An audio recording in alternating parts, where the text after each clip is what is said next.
Welcome to Ponmani hotel YouTube channel.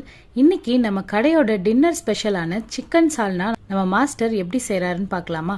நல்லா வீட்டில் அரைச்ச காரசாரமான சிக்கன் மசாலாவை போட்டு சுட சுட செய்கிற அந்த சிக்கன் சால்னாவை அந்த பரோட்டா மேலே ஊற்றி ஊற வச்சு சாப்பிட்டீங்கன்னா அவ்வளோ சூப்பராக இருக்குங்க.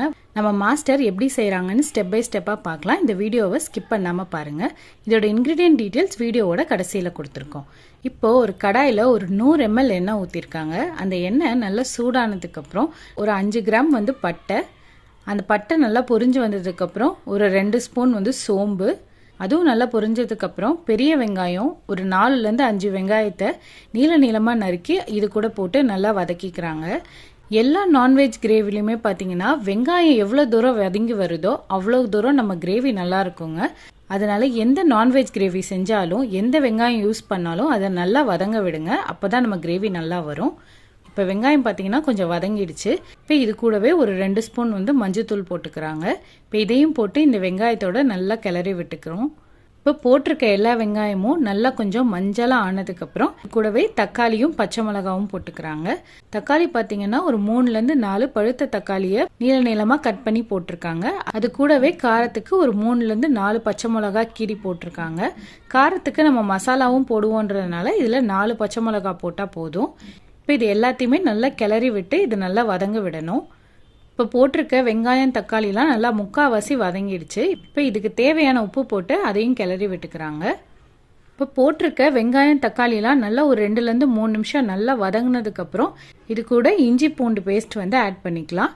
இஞ்சியும் பூண்டும் பார்த்தீங்கன்னா நல்லா ஒரு 100 கிராமாவது ஆட் பண்ணணுங்க. அப்போ தான் இந்த சிக்கன் சால்னாக்கு நல்லா டேஸ்ட்டாக இருக்கும்.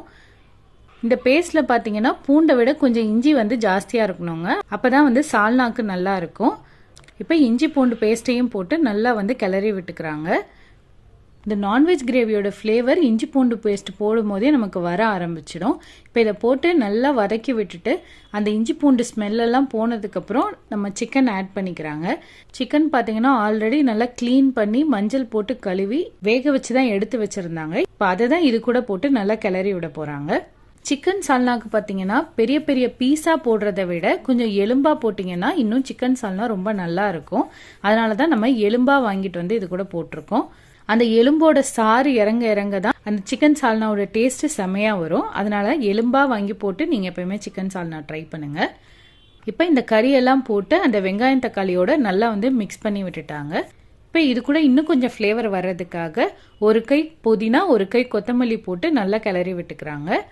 இப்போ அந்த புதினா மல்லி இலையெல்லாம் நல்லா சுருண்டு அந்த சிக்கனோட நல்லா சேர்ந்து வந்துடும்.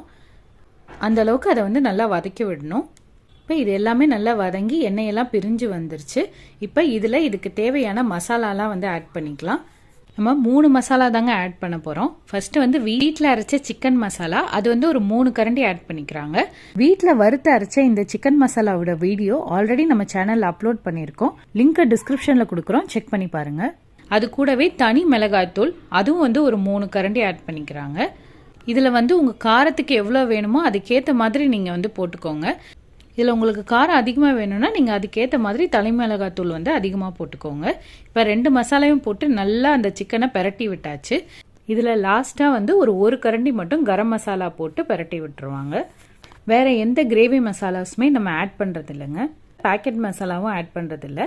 இப்போ இந்த எல்லா மசாலாவுமே போட்டு நல்லா கிளறி விட்டுக்கிறாங்க.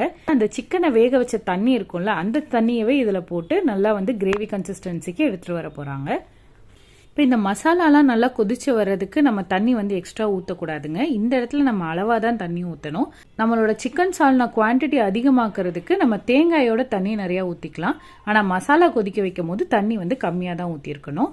இப்போ இதை ஒரு 2லேருந்து 3 நிமிஷம் நீங்கள் கொதிக்க விட்டீங்கன்னா நல்லா அந்த எண்ணெயெல்லாம் பிரிஞ்சு இந்த மசாலா வாசனைலாம் போயிடும்.